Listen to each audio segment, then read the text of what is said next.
Je comprends mal ce qu'en art on nomme un novateur.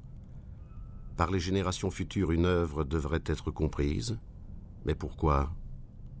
Et cela signifierait quoi? Qu'elle pourrait l'utiliser? À quoi? Je ne vois pas. Mais je vois bien mieux, encore que très obscurément, que toute œuvre d'art, si elle veut atteindre aux plus grandioses proportions, doit, avec une patience, une application infinie, depuis les moments de son élaboration, descendre les millénaires, rejoindre, s'il se peut, l'immémoriale nuit peuplée de morts qui vont se reconnaître dans cette œuvre. Jean Genet, l'atelier d'Alberto Giacometti.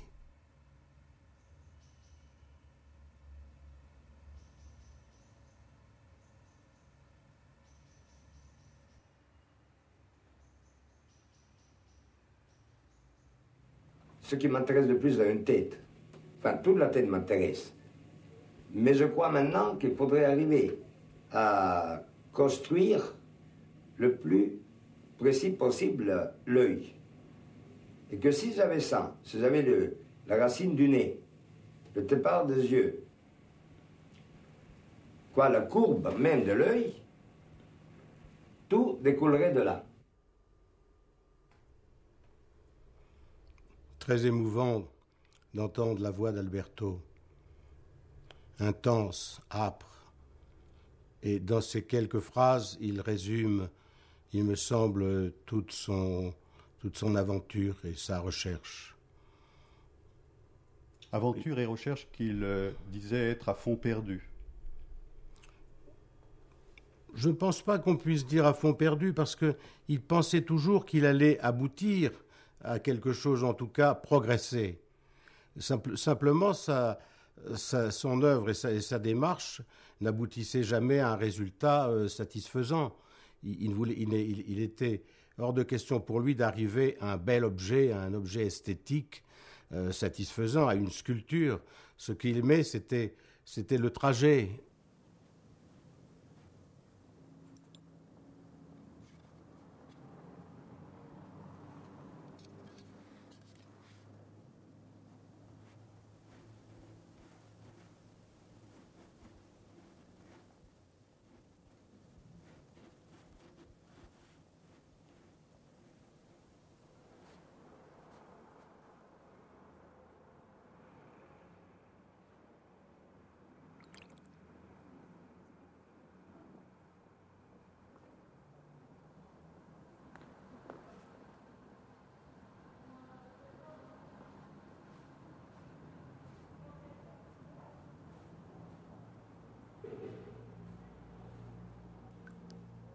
J'étais très surpris tout à l'heure quand j'ai vu ce tableau, parce que j'avais gardé le souvenir, je n'ai pas vu depuis 40 ans, j'avais gardé le souvenir d'un tableau inachevé.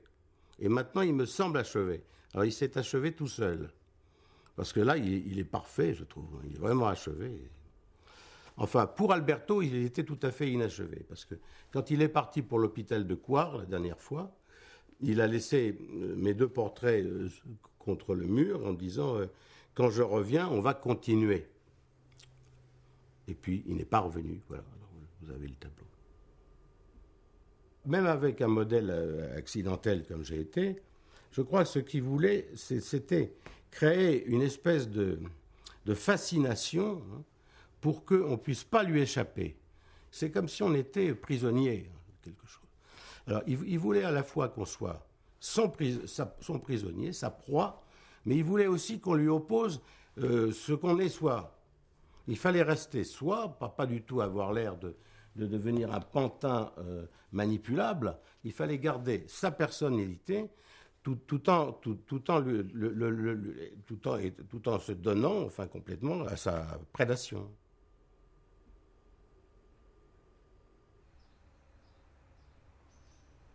Alberto avait donc rue Hippolyte Mindron, cet atelier depuis 1927, je crois.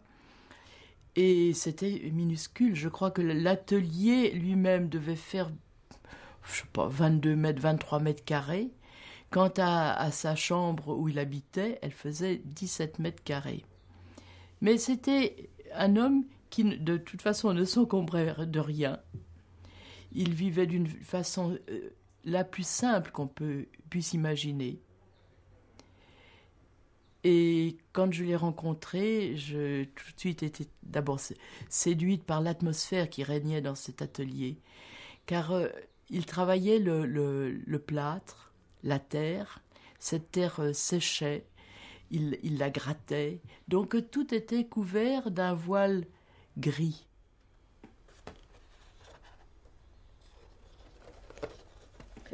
Alors cette photo de cette chambre qui était la chambre d'Alberto, la chambre à coucher, la chambre un peu à vivre, quoiqu'il vivait toujours dans l'atelier. Alors ici, il y a un portrait d'Alberto fait par son père. Il ne s'encombrait pas, hein. Il y avait un thermomètre, des fleurs, sans doute mises par Annette. Je le vois mal acheter des fleurs. Deux pièces égyptiennes que Annette avait toujours gardées dans son appartement après sa mort. Un petit tableau de pommes fait par Alberto. Un réveil. Il n'y avait rien d'inutile.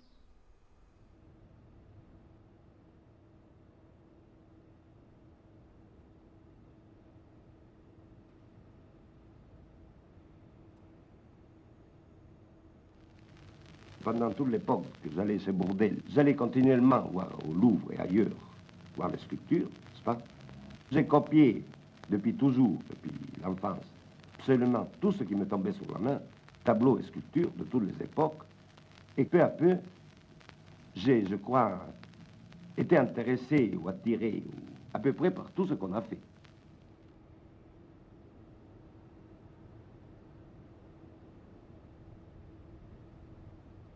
Giacometti a visité le Louvre avant la guerre.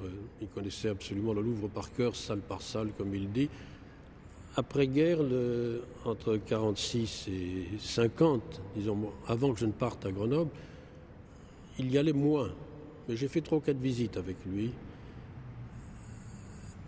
Et alors son parcours, il faudrait reprendre d'ailleurs, avant de parler de ce qu'il voyait au Louvre, de ce qu'il avait vu lorsqu'il était très jeune, lorsqu'il a fait son premier voyage en Italie, avec son père en mai 1920 à Venise. Alors ce qu'il a bouleversé, naturellement, c'est Tintoret. Il a vu tous les Tintorets de Venise et il n'aimait que Tintoret et il détestait Titien, Véronèse. Il fait une exception pour Bellini, un petit peu. Puis après, il va avec son père à Padoue. Alors il découvre Giotto, il est très malheureux parce que Giotto lui donne un coup de poing terrible, comme il dit, mais il est obligé... C'est Tintoret qui dégrégole, il est malheureux comme tout. En sortant de Padoue, quand même, ça c'est très important, il a vu 2 ou 3, comme il dit, de jeunes filles. Il les a vues avec à la fois fascination et avec terreur. Puis il revient en Italie en automne et il découvre la petite statuette égyptienne à Florence. Alors là, il s'aperçoit que c'est ce qu'il y a de plus près de la vérité qui était son objectif fondamental. Et puis il passe à Assise, où il voit les Cimabue d'Assise, qu'il bouleverse naturellement. C'était son tableau préféré, celui qu'il aimait le plus. Il est d'une telle puissance, d'une telle grandeur, à la fois physique et mystique, enfin religieuse, parce que c'est une icône. Et alors en effet, l'objet invisible qui a fait l'objet de tellement de commentaires, je ne veux pas, y compris de la part de Breton d'ailleurs, qui date de 1934, est un moment tournant où il représente cette femme sur une espèce de siège qui évoque un petit peu le trône extraordinaire qui est dans la Maestà, et le jeu des mains, ce qui bouleversait Giacometti dans le tableau, en dehors naturellement de la majesté, de la grandeur, du chromatisme qui est tellement raffiné, il y a des dégradés de couleurs extraordinaires, mais ce qu'il frappait, c'était les mains, la densité des mains et la vérité des mains. Et si vous regardez le tableau, derrière moi, regardez tout le manège extraordinaire des mains, la main de l'enfant, la main des anges autour, la main de la Vierge. Et dans l'objet invisible, évidemment, ce qui est extrêmement important, c'est le mouvement des mains qui essaie d'attraper on ne sait quoi, non pas un enfant, comme on a pu le dire fatalement, mais c'est l'objet même de l'art, la réalité, qui est insaisissable. Alors il était très content de la tête, qui ne correspond pas du tout aux têtes qu'il a faites par la suite, mais il était par contre mécontent du corps. Et j'aime beaucoup cette photo parce qu'il a presque la même position que son œuvre. Et ça s'appelait donc l'objet invisible, mais c'est aussi maintenant le vide. Et c'était pour lui un jeu de mots parce que c'est aussi maintenant le vide. C'était là peut-être aussi la fin d'une époque et où il faisait le vide. Il y avait des discussions parce que Alberto avait rompu avec les surréalistes, et naturellement que les surréalistes regrettaient beaucoup d'avoir perdu un personnage aussi important qu'Alberto. Alors, ils étaient venus me voir dans mon atelier rue de Fürstenberg, et justement, j'avais discuté sur des choses, rapport de ton, quelque chose comme ça, avec Alberto, et on n'était pas d'accord sur un certain point, et Breton, on avait conclu que nous étions devenus des ennemis. Alors que c'était, au fond, la naissance d'une amitié qui a duré jusqu'à la mort d'Alberto. C'est vrai que dans l'altercation qui a eu lieu avec André Breton en 1934, il était question d'une tête. Il a été question d'une question que poserait André Breton à Giacometti. Vous vous souvenez de cette question qui avait trait à la tête? C'était probablement quand Breton a parlé de tête et aurait dit à Alberto, je ne me souviens plus exactement, mais je me souviens que Breton a dit à Alberto, Breton avait dit, tout le monde sait ce que c'est qu'une tête aujourd'hui. Et Alberto a répondu, moi pas. Et quand il a fait poser un modèle, c'était en 1935 je crois, il s'est aperçu que c'était là le vrai problème et qu'il n'avait jamais pu réellement faire une tête et savoir ce que c'était qu'une tête. Et il a fait poser ce modèle pendant des années et des années sans rien, sans aboutir à rien du tout.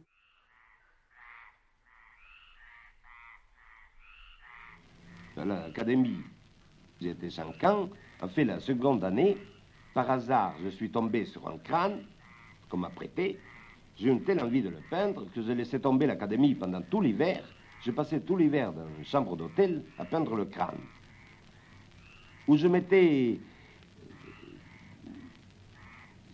Voulant le préciser, le saisir autant que possible, je passais des journées seulement à tâcher de trouver la tache, la naissance d'une dent, non, qui monte très haut près du nez, et le suivre le plus exactement possible dans tout son mouvement, non?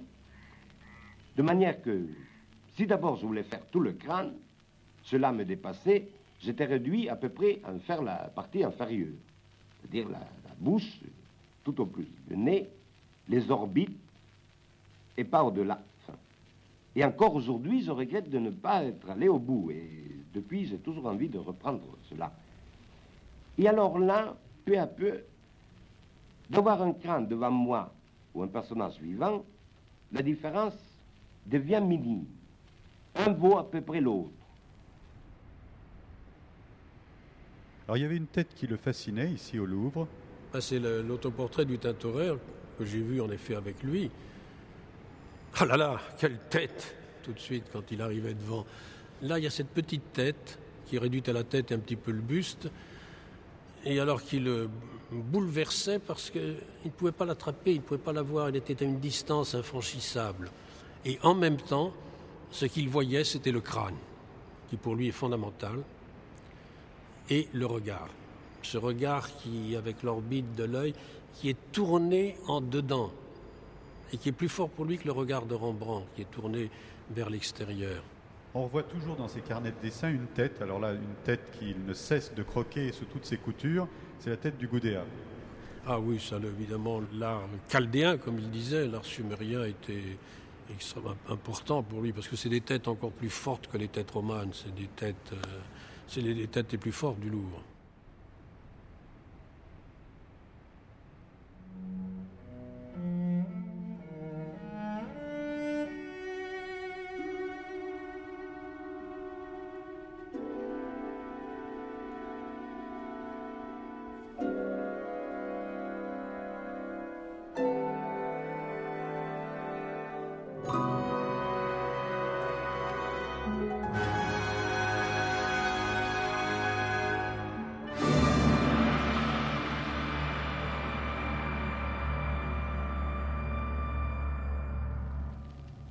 Dans la sculpture égyptienne, qui m'a toujours beaucoup troublé et attiré, il y a le scribe qui est peint, bien entendu, et on a reproduit les yeux en verre ou avec des pierres.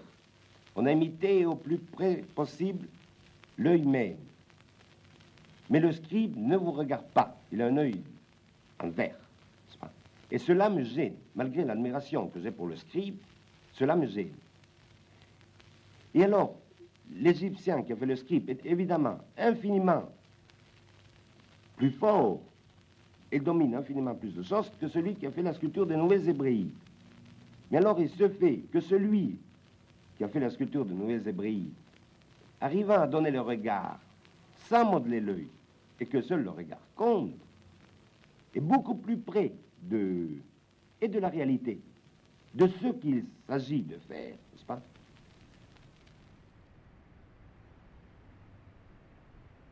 Quand vous posez, il y a l'immobilité et en même temps, vous n'êtes pas immobile, vous êtes mouvement même. Tout, la tête, le truc, le nez, tout ça vit, se défend au milieu de l'espace qui, chez Alberto, prend souvent l'aspect d'un gouffre. Si vous parlez d'une tête, quand il veut rendre une tête vivante et autre, il est clair que c'est en fonction de la disparition de cette tête. Cette tête va disparaître, donc il faut la faire vivre. Avant qu'elle disparaisse, il faut lui donner toute sa force de résistance. Et ça, il en est conscient. Mais en même temps, la mort... le sentiment de la mort, je le trouve derrière son œuvre, obscurément ou sensiblement, constamment, quoi. Il y a une espèce d'angoisse constante. Là, c'est un dessin d'Alberto qu'il m'a offert en 1945. Qu'il exprime très bien, en ce sens que ce côté violent, ce côté ramassé, ce côté tendu, l'a séduit, et en même temps un certain suspens. Ce qu'il y a d'amusant, c'est que un de ces thèmes de dessin qui revient constamment, c'est une espèce de lampe, la suspension.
moi, j'ai fait mes dessins, malheureusement, puisque je ne l'ai pas connu et je ne l'ai pas rencontré.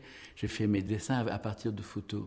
Vraiment, j'ai cru que je n'y arrivais pas. D'ailleurs, vous voyez, il y en a plein et je n'ai pas laissé tout. Là. Il y en a plein qui ont été déchirés. J'étais un peu désespéré. Je pensais que c'était impossible. D'ailleurs, je ne suis pas complètement satisfait, vraiment. Mais pour moi, c'est ce constat que c'est peut-être un peu absurde de dessiner quelqu'un qu'on n'a pas connu, qu'on n'a pas vu, et de le faire uniquement d'après les informations que donnent les photos.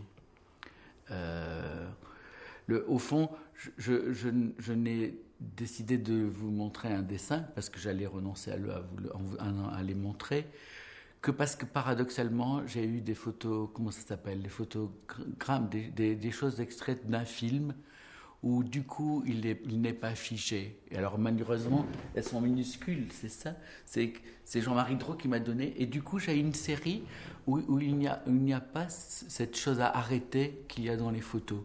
Et paradoxalement, ça a été plus facile pour moi de travailler à partir de ces photos d'1,5 centimètre que d'après de très bonnes photos, de très bons photographes qui l'ont bien connu. C'est étrange.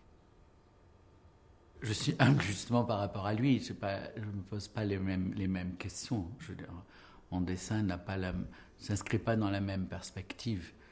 Si tant est que j'ai compris la perspective dans laquelle il inscrivait son dessin, là il y a une espèce de quête, comment on pourrait dire, il y a quelque chose un peu de désespéré dedans, une espèce de contradiction perpétuelle. Je veux dire qu'il fait un dessin qui est un peu le refus du dessin, ou le contraire. C'est-à-dire le dessin, chez lui, c'est comme s'il a incarné la pensée et le regard. C'est un dessin vivant. Hein. C'est-à-dire qu'il a le refus de ce que fiche d'habitude le dessin, le contour. Il y a cette idée tout le temps de tremblement, de tremblement de vie, en quelque sorte. Hein. Il y a ça chez lui, en permanence. Il y a un trait qui remet en cause l'autre trait, qui remet en cause l'autre trait, qui remet en cause l'autre trait. Quand il voit quelqu'un, il ne le cerne pas parce qu'il le voit dans l'espace. Il y a l'homme et l'espace qui est autour de l'homme, qui est dans son trait en même temps. Donc, son trait, c'est le refus d'enfermer, c'est une chose vivante.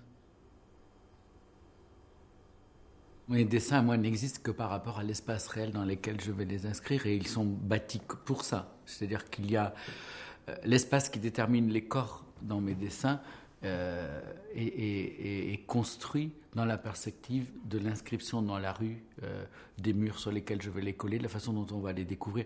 Je travaille beaucoup le comment de la découverte.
Dans la tête la plus insignifiante, disons, non, la moins violente, dans la tête du personnage le plus flou, le plus mou, non, ou un état déficient, non, si je commence à le regarder et vouloir le dessiner, le peindre, ou plutôt le sculpter, disons, tout cela se transforme en forme tendue et, il me semble, toujours de violence extrême, contenue, n'est-ce pas? Le fait même qu'il existe, qu'il n'est pas broyé ni écrasé, il me semble qu'il faut une force Qu'il maintienne En fond, il le maintient, n'est-ce pas? Je crois qu'il dit dans un de ses entretiens qu'il se voit comme une tête sur une cheminée, sans bras, sans jambes, sans tronc. Et ça lui suffit pourvu qu'il puisse parler à quelqu'un, hein, pas tout seul. Ce que je dirais chez Alberto, qui m'a frappé, séduit, qui séduisait tout le monde, c'est sa conversation. Et vraiment, on peut dire que son œuvre aussi, entière, est une conversation. Quand vous conversez avec quelqu'un, vous vous mettez en face de quelqu'un. C'est là que vous conversez le mieux. Vous avez son regard, vous avez... Au fond, la recherche d'une espèce de réalité de la vie, du vivant.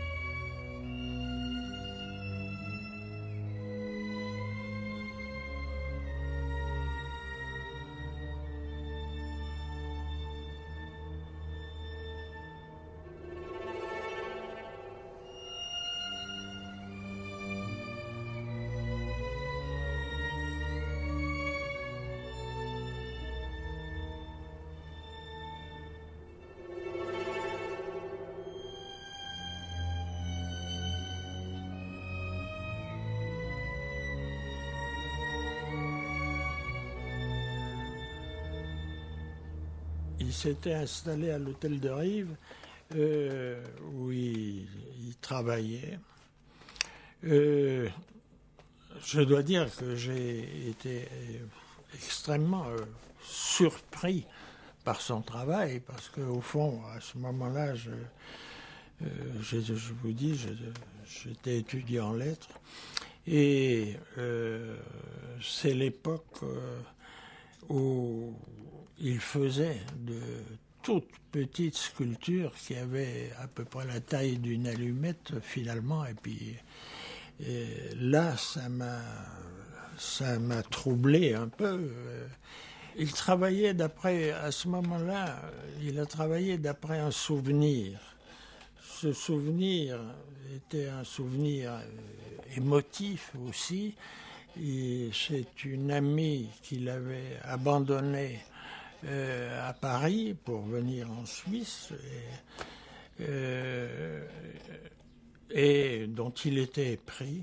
Isabelle. Et Isabelle, oui, Lambert, à ce moment-là. Et ce qui lui intéressait avec une très grande intensité en mémoire, c'est de l'avoir vue sur le trottoir d'en face, à une assez grande distance. Boulevard Saint-Michel. Voilà. Et là, au fond, et il la voyait entièrement. Il a fait des petites sculptures aussi de son neveu, elles avaient toutes la même taille. Quand il a fait plus tard des socles qui exprimaient la distance, repoussaient la sculpture dans la profondeur, évidemment, à l'exposition, ces petites sculptures prenaient une drôle d'allure dans tout l'espace. Quand Alberto est venu me montrer son dernier travail, c'était dans une boîte d'allumettes. Il m'avait rapporté pour me montrer. Il a ouvert une boîte d'allumettes, il m'a montré ses dernières œuvres. J'étais émerveillé de cette capacité de réduction. Et puis il y avait cet homme avec qui le contact était si intense et qui ne montrait rien, n'est-ce pas? C'était l'artiste qui, au contraire de Balthus, qui apparaît à Genève vers 1942 et dont une grande exposition montre l'œuvre en 1943, Giacometti, c'est quelqu'un qui pose des questions, qui bute sur des obstacles, qui vous dit, qui ponctue ses phrases par des non. hein. C'était sa manière de parler, de sa manière rauque et interrogative et pressante. Ah oui, c'est Annette qui est apparue avec les amis étudiants en médecine ou étudiantes en médecine que je fréquentais. Elle avait à peu près notre âge et Alberto et elle se sont rapprochés à ce moment. Et c'était assez émouvant de voir ces êtres assez distants à première vue se correspondre. Et je trouvais qu'Annette, du moins peut-être est-ce à travers les représentations qu'Alberto en a données, avait une manière de se présenter à autrui d'une franchise, d'une entièreté admirable.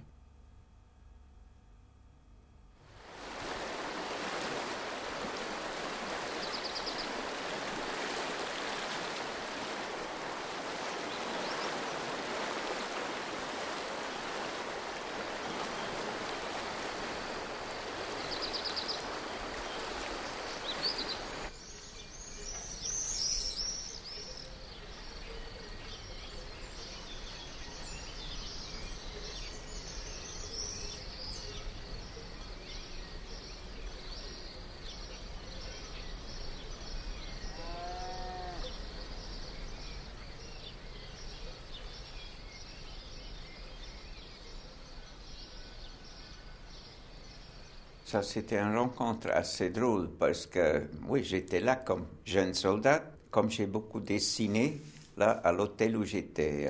C'est la patronne qui m'a dit, mais en bas, là, il y a aussi un qui dessine toujours, allez le voir. Alors, je suis allé dans un atelier et j'étais un peu comme électrifié. Et là, il y avait Alberto qui était assis à une table avec une très petite figure, avec un couteau, plein de plâtre, et on a commencé à parler. Et ça, c'était au fond le commencement d'une longue amitié. Alors j'étais modèle pour Alberto, mais ça durait 2 hivers. Il travaillait toujours avec la main tendue et avec un pinceau très long, avec un bout très fin. Et il commençait à dessiner, parce qu'il a toujours dit que la dessin est la base de tout pour les sculptures et pour la peinture. Alors, il commençait à dessiner et il pouvait faire ça pendant 1 heure. Et ça, c'est vraiment essayé une fois. Ça, c'est très, très dur. Alors, il a commencé comme ça, et puis il a commencé avec les couleurs, presque toujours avec les yeux. Et comme ça, l'autre jour, il recommençait de nouveau, alors plus ou moins, il commençait à détruire ça, ce qu'il a fait, et il recommençait sur ça. Et il y a des tableaux qui sont presque des reliefs à cause de ça.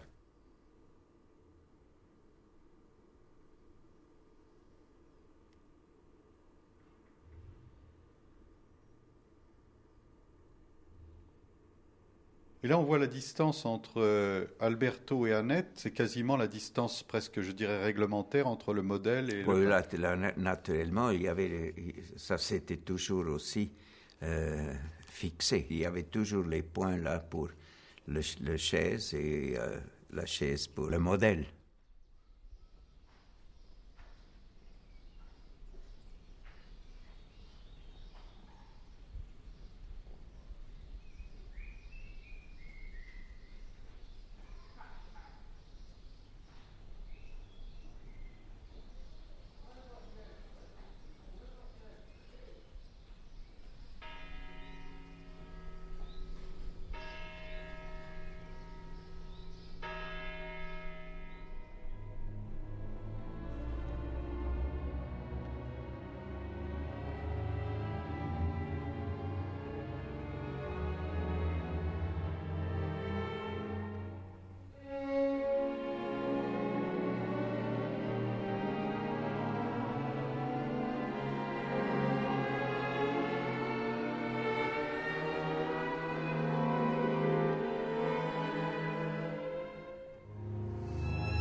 un événement qui a eu lieu en 1938.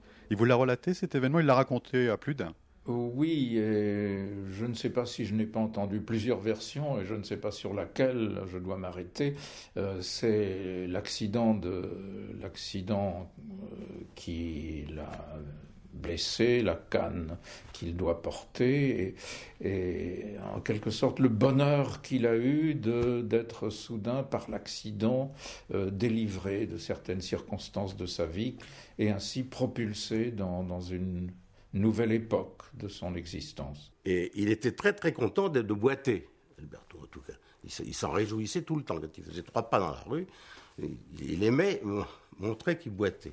Mais bon, c'est un accident qu'il a eu et qui l'a conduit à l'hôpital. Là, il a eu des visions assis à l'hôpital, comme par exemple un chariot d'hôpital qui est devenu pour lui, qui est devenu après, bien longtemps après, une œuvre magnifique qui s'appelle le chariot. Mais la jambe, c'est quelque chose qu'il avait toujours eu en tête et qu'il a réalisé peut-être 20 ans après. 58. En 58, alors que c'était, 38, 58. Mais ça, c'est normal, c'est dans le tissu conjonctif des artistes et dans leur inconscient de loger des images et qui ne s'extériorisent que 40 ans après.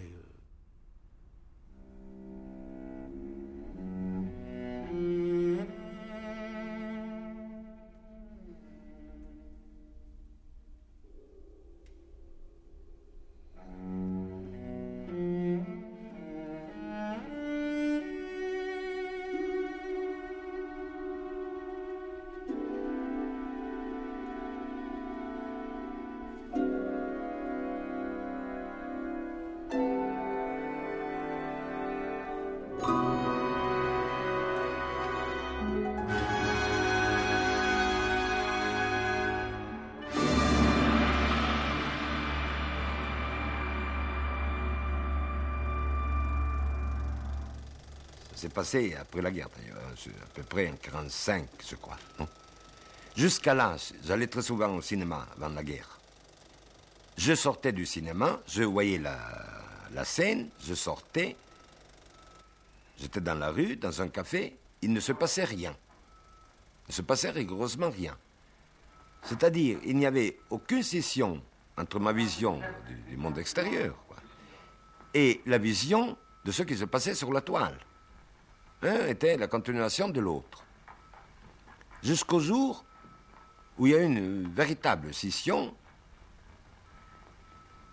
où au lieu de voir les personnages sur l'écran, j'ai vu des vagues taches noires qui bougeaient, et où je regarde les voisins, et du coup, je les ai vus comme je ne les avais jamais vus.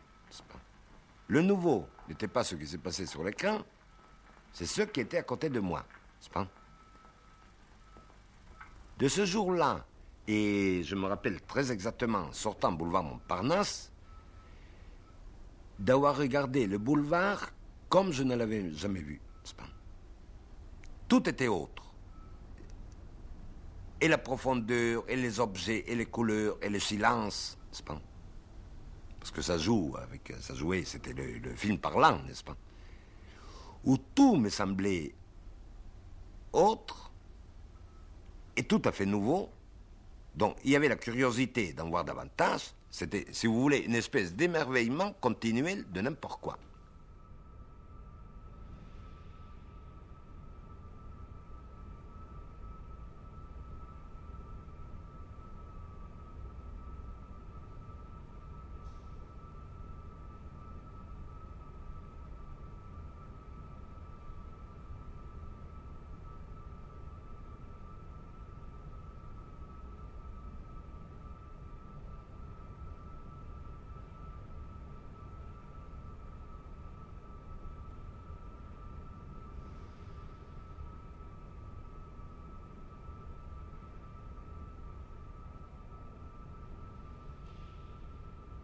Il a eu cette sensation d'un vide qui isolait complètement les individus, les personnes qu'il pouvait voir dans la rue, et aussi la tête, ou même les objets, la table, la serviette.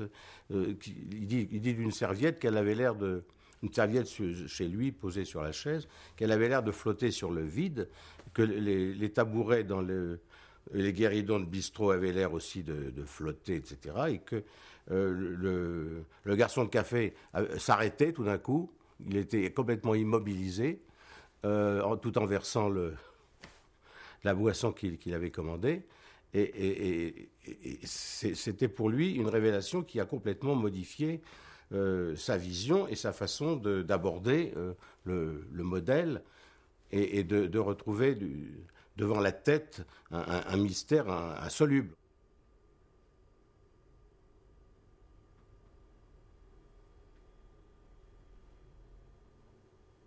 Dans ce texte, il y a deux morts. Celle de quelqu'un qui est mort dans la chambre à côté et qu'il a regardé et qu'il a vu mort, et que mort, ça ne comptait plus, c'était un objet insignifiant, alors que, en même temps, toute la personnalité de cet ami qui était mort emplissait l'atelier, la rue, et était partout dans l'air, sauf dans ce mort qui était pour lui comme un chat écrasé auquel on n'attache pas d'importance.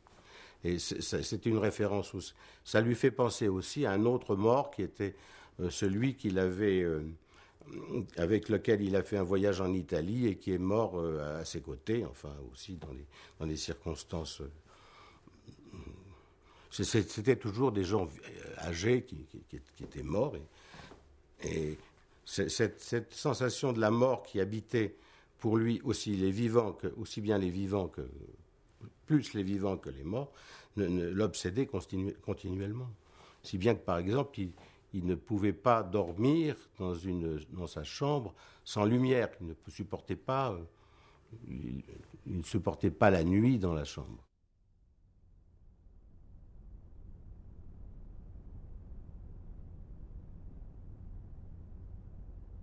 À ce moment-là, je commençais à voir les têtes dans le vide, dans l'espace qui les entoure, quand pour la première fois j'aperçus clairement la tête que je regardais se figer, s'immobiliser dans l'instant définitivement. Je tremblais de terreur comme jamais encore dans ma vie, et une sueur froide courut dans mon dos. Ce n'était plus une tête vivante, mais un objet que je regardais, comme n'importe quel autre objet, mais non, autrement, non pas comme n'importe quel objet, mais comme quelque chose de vif et mort simultanément. Je poussai un cri de terreur, comme si je venais de franchir un seuil, comme si j'entrais dans un monde encore jamais vu. Tous les vivants étaient morts, et cette vision se répéta souvent, dans le métro, dans la rue, dans le restaurant, devant mes amis. Je ne sais si je suis un comédien, un filou, un idiot ou un garçon très scrupuleux. Je sais qu'il faut que j'essaye de copier un nez d'après nature. Et là, dans le texte, ça reste un peu brumeux, mais enfin, c'est quand même net. C'est que il fait un dîner, un bon dîner, où il est un peu saoul. Il va au Sphinx, il s'arrange pour attraper une maladie vénérienne. En fait, il fait rien après pour l'arrêter, ce qu'il aurait pu faire, parce que véritablement, c'était le jour de la fermeture du Sphinx, il pouvait se dire, il faudrait que j'aille voir tout de suite le médecin. Non, ça peut le servir. 4 figurines. Plusieurs femmes nues vues au Sphinx, étant moi assis au fond de la salle. La distance qui nous séparait, le parquet luisant, et qui me semblait infranchissable, malgré mon désir de la traverser, m'impressionnait, autant que les femmes. Les femmes sont toujours immobiles et ne bougent pas, et les hommes ils marchent toujours. Mais il y a des exceptions. Il y a cette maison clos où cette boîte avec une femme là-dedans qui marche de maison à maison et qui marche aussi. Alors il y a aussi, c'est pas toujours comme ça, mais normalement c'est l'homme qui bouge et la femme qui est debout.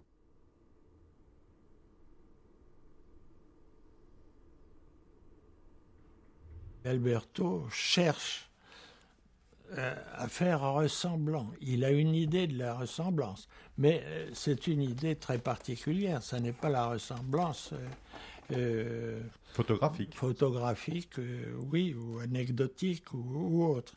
Mais nous l'attendions et il arrive, et, il s'installe et il ne bouge plus en regardant Annette avec insistance, qui était en face de lui. Au bout d'un moment, il dit « Mais qu'est-ce que vous avez à me regarder comme ça, avec autant d'insistance ?» Il me dit « Mais c'est que je ne t'ai pas encore vu. » Et Annette dit « Tu ne m'avez pas encore vu, je viens de poser 4 heures pour vous, et vous ne m'avez pas vu ?» Il dit « Non. » En effet, quand il est devant son modèle, il est devant quelque chose de parfaitement inconnu.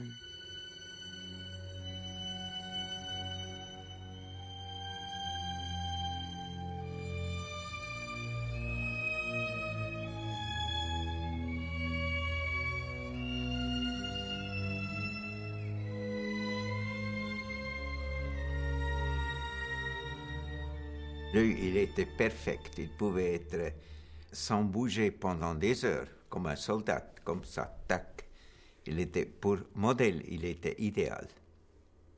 Et Alberto, il était intéressé parce que c'était quand même un modèle qui était différent des autres modèles. C'était un Asiate ou un autre type. Alors ça l'a intrigué et il a fait beaucoup de portraits. Il a fait une seule sculpture seulement. Il a fait que des portraits. Yann Éhara, c'était quelqu'un qui ne pouvait pas bouger. Il pouvait ne pas bouger pendant des heures et des heures et des heures. Donc là, il avait affaire, Alberto, à plus fort que lui. Le modèle était plus fort que lui. Oui. Mais c'est la nature de la tête aussi, plus compacte, plus dense, quelque chose qui se ferme en lui-même. Je pense que c'était la configuration aussi qui... Bon, ça sans doute, ça devait jouer. Mais aussi, c'est parce que c'était un Japonais absolument capable de tenir la pose pendant 36 heures, s'il avait fallu. Et quand Alberto lui a demandé de repousser son voyage, une fois ou deux ou trois, je ne sais plus, il est resté.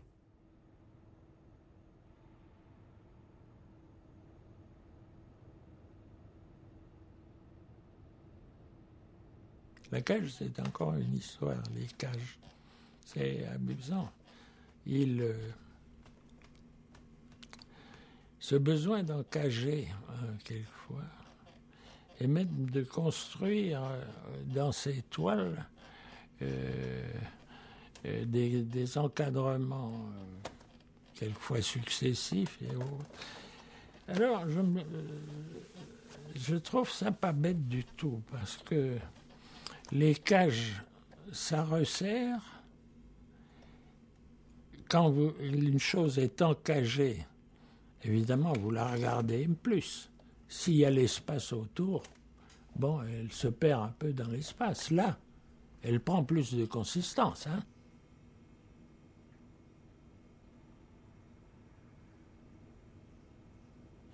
Mais en même temps, il y a un mot que Giacometti, qui m'a toujours frappé, quand il fait les portraits, il s'arrête.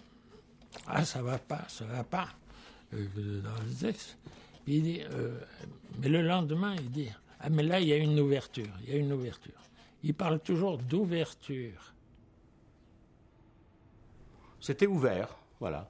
De tous les dessins, on peut dire ça. C'est pas des dessins fermés comme un dessin de Matisse ou comme un dessin de Picasso. Mais peut-être comme un dessin de Cézanne, qui est en effet ouvert à toutes les... ou Bonnard.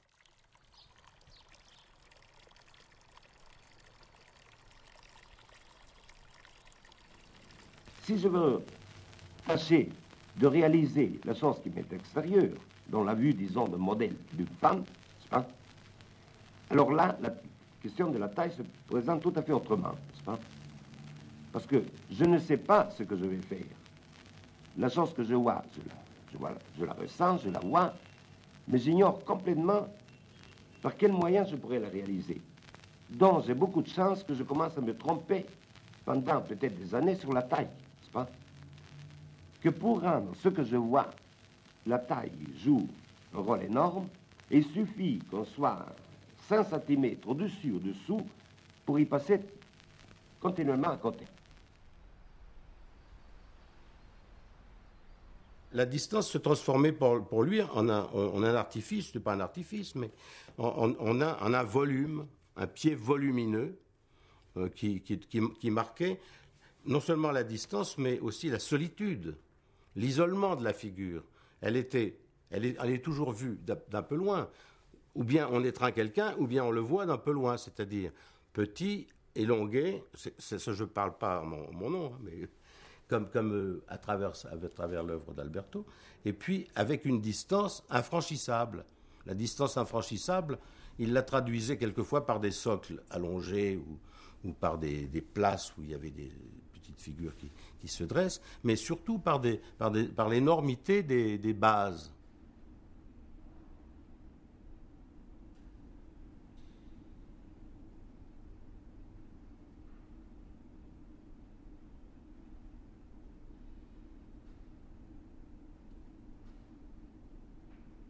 Diego, c'était un alter ego qui intervenait à tout instant dans la vie d'Alberto. Il travaillait à quelques mètres de lui et Alberto allait chercher demander son avis pour n'importe quoi. Moi, dans les travaux que j'ai faits avec Alberto, qu'il s'agisse de litho, de livres, des choses comme ça, il fallait toujours que Diego donne son avis, approuve ou pas. Et Diego était assez sévère.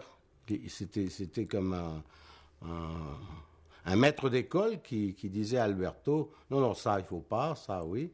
Et puis sur les fontes, c'est-à-dire sur la décision à prendre des plâtres qu'il fallait envoyer à la fonderie, c'était lui le patron, en fait. Hein.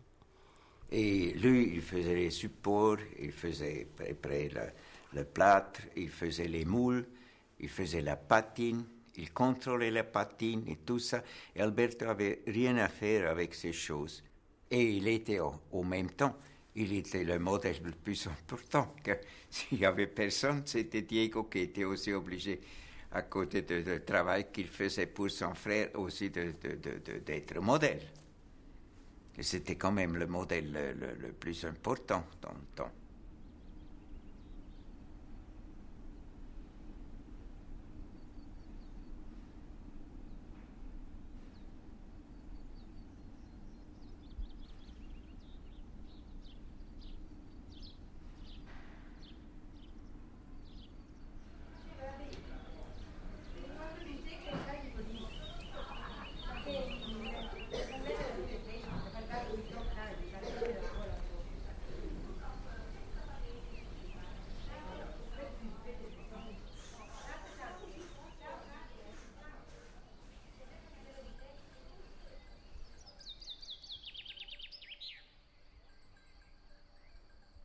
Sa mère, c'était sa mère d'abord et pas un modèle. Enfin, le modèle, il a fait des portraits de sa mère et des dessins très, très beaux à Stampa, mais c'était un personnage central dans sa vie. Enfin, je me souviens quand j'allais le soir comme ça, entre 5 et 7 le voir, tous les jours, il téléphonait à sa mère. Et j'entendais une conversation dans ce dialecte italien qu'ils parlaient l'un et l'autre. Et c'était quelque chose d'essentiel dans sa vie, plus que n'importe qui. Je crois même savoir que quand il retournait à Stampa, il était traité comme un enfant qu'on lavait, qu'on préparait, qu'on remettait en selle pour le nouveau départ à Paris et dans la vie qu'il menait, quoi. Et par rapport à son travail, la vie de sa mère était prépondérant ? Moi, je crois que c'était surtout sa mère la représentation d'un pays qui n'a jamais vraiment quitté, tout en n'étant jamais là, ou très peu.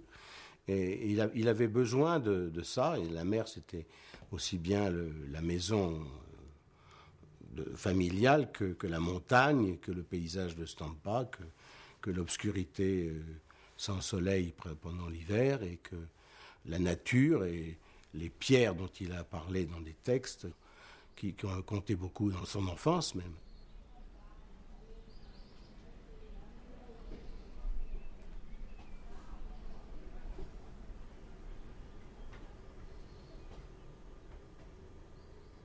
J'ai été mêlé à pas mal d'expositions de lui, enfin quelques-unes, disons. Et il n'avait jamais envie d'exposer, c'est pas ça son problème. Et quand il avait finalement cédé aux instances d'une biennale ou d'une galerie, c'était pour essayer. Il voulait absolument montrer les choses qu'il venait de faire la veille, les choses qu'il n'avait pas encore faites. Il se projetait dans le lendemain en disant peut-être je fais cette exposition, maintenant je ne peux plus reculer parce qu'on a fait un catalogue, mais je vais montrer ce que j'ai. Alors il a porté à Zurich par exemple, ou à Venise, des sculptures ruisselantes comme ça qui n'étaient pas sèches, même pour faire les fontes. Il n'était jamais d'accord pour faire les fontes.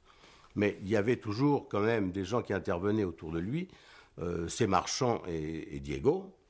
Pour dire que, bon, ça suffit comme ça, on ne peut plus bouger dans l'atelier, alors il faut emmener une dizaine de plâtres chez le fondeur qui s'appelait Sus, pour que tu puisses te mouvoir même dans l'atelier et recevoir un modèle.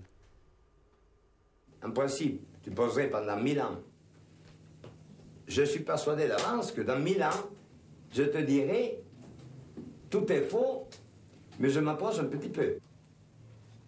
Il n'y a aucun motif de changer de modèle. Au contraire, mon seul souci, ça serait de me restreindre le plus possible sur le même sujet et tâcher de les pousser le plus loin possible. Sans me demander à quoi ça aboutit. Parce que ça aboutisse à un échec ou à une réussite, en réalité, c'est exactement la même chose. Ou plutôt, il n'y a réussite qu'à la mesure de l'échec. Plus ça échoue, plus ça réussit.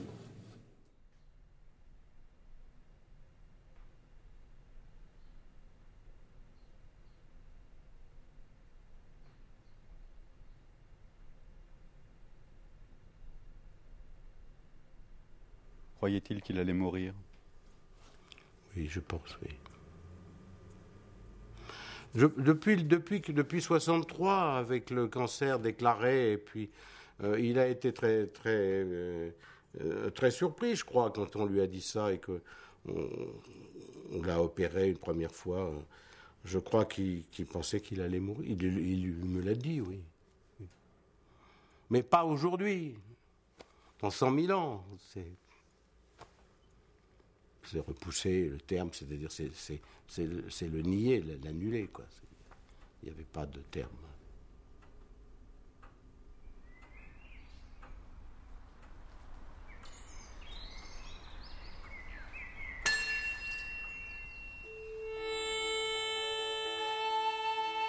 Eufameito passa icer, que cai pontos cai pnoiai, ure a tempe a sigato, ejoi zongoi tornizon, melei garpros gemas baini, foibos acersecomas eujaitas.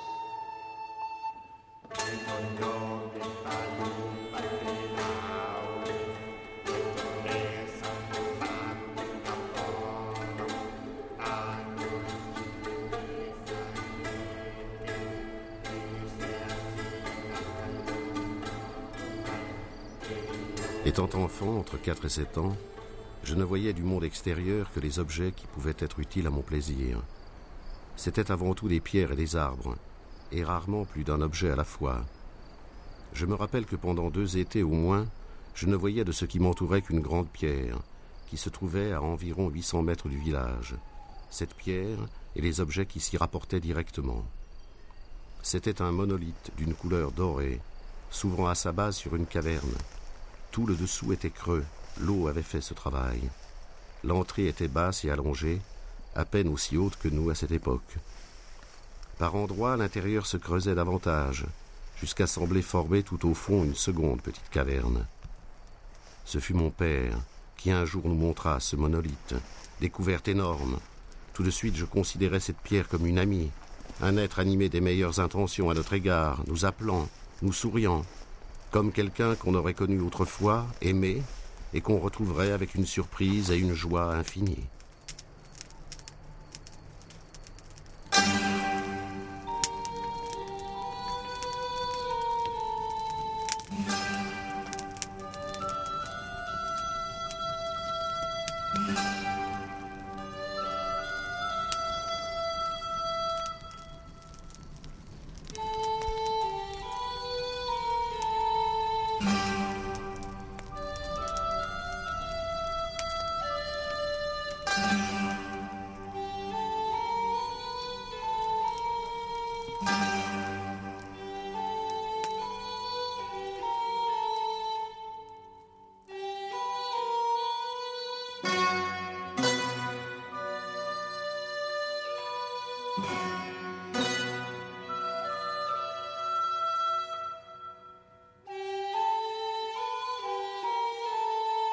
Yeah.